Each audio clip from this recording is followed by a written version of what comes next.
দেখো আমি একটু জলের মধ্যে রেখেছি, কারণ এখন এতটা গরম পড়েছে যে ফুল সব একটু মানে থাকলে শুকিয়ে যাচ্ছে। তো ওই জন্য আমি একটু জলের মধ্যে ডুবিয়ে রেখেছি। মানে এগুলো দেখতে পাচ্ছ, এই যে, তার জন্য কিন্তু পাতাগুলো ঠিক আছে, না হলে শুকিয়ে যেত একদম। তো আমি মালাগুলো শুরু করে দিই করা। তো দেখো বন্ধুরা, রাধারানীর মালা তৈরি।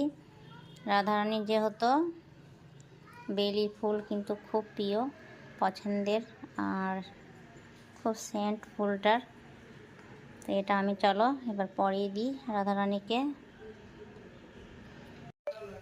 তো রাধারানী দেখো মালা পড়েছে। যতই হোক মানে আসল ফুলের মালার একটা সৌন্দর্য আলাদা, আর কেনা ফুলের মালার একটা সৌন্দর্য আলাদা।